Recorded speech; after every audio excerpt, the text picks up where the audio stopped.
a two-time Grammy-winning singer and songwriter, honored by the gospel world with the prestigious Dove and Stellar Awards. She is gospel royalty.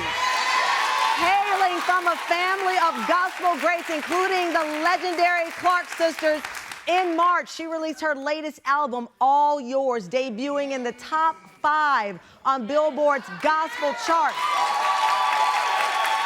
And now, she has a new book. It's called The Vibes You Feel. And it's giving us an inside look at how her faith guides her through her highs and lows in life. Tam Fam, it's her first visit in studio. Please welcome Grammy Award-winning singer-songwriter, the great Kierra Sheard.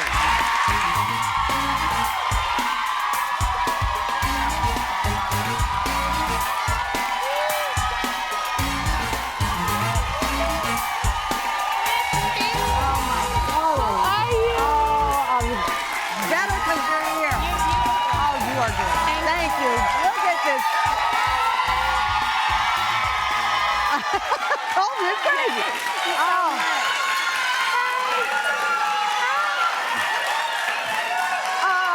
They're gonna make me cry.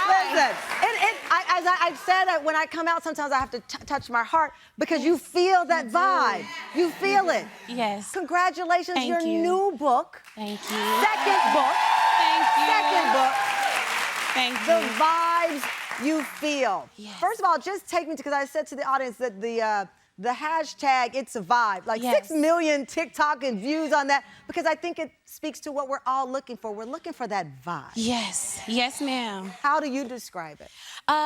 Like you said, the vibe that we just felt, I feel like I can do my thing now. Yeah. You know?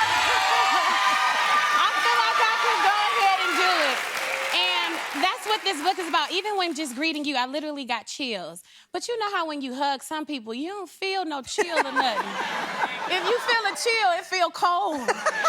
You know, so I think it's that vibe that we feel, and sometimes we underestimate what we feel when we're right on. Yeah. And I think sometimes that right on is the signal that God is telling you, hey, don't go through that door, don't go to that event, don't go down that road. That is so true. That's the vibes that I'm talking about. And sometimes it's we ourselves. Sometimes we got a little issue too. Right. You know, and I think we have to check ourselves, but our bodies will tell us when you need to go lay down. Shout out to my girl.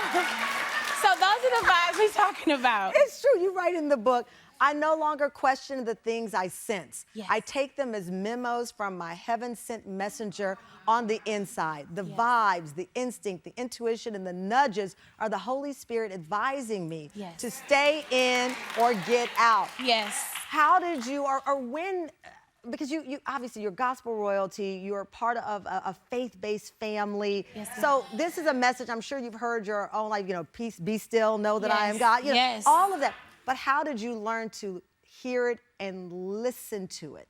I learned it when I kept messing up. when I kept messing up, when I kept wasting time, when I kept getting heartbroken, when I was repeating cycles that I know the Lord didn't mean for me to repeat. I began becoming immune to dysfunction and toxicity, and I knew that God had called me to operate. Take me back to that. What is that feeling like, being immune to it? So that sounds like it's around you, and you're just letting it live around. Yes. So from being in relationships, it can be, you know, a dating relationship, or it can be just a friendship. And because you want people around so bad sometimes, you just settle for what you know is wrong. And sometimes when you settle for that, you forget who you are. I've learned that as God's child, I have dominion, so I can speak certain things, you know? And I've learned that. And then I've also learned, because at one point I was always playing victim. No, some of that was your fault. Because God was telling you the whole time, that ain't it. Get out of that. Let that go. I have something better. But I trusted myself more than I trusted God and what he was giving me. And that was my problem. In addition to that, I began misplacing relationships. So misplacing relationships was more like, you know, I would expect a friend out of a mentee. Yeah. That's your assignment. You're supposed to pour. You're supposed to make deposits. You won't get so many with anything draw. in return. You know, and I love that you talk about the feeling of being alone, because here you are, your entire life, you've been in big rooms with important people, around people wanting to know your grandmother, your mother, everybody.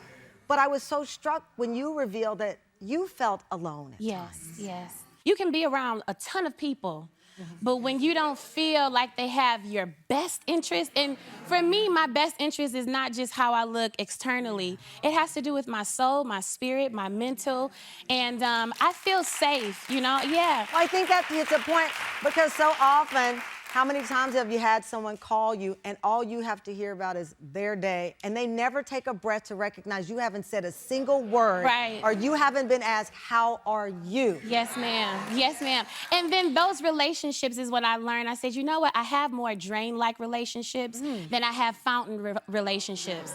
The fountain refreshes itself. That's the beauty in God's glory.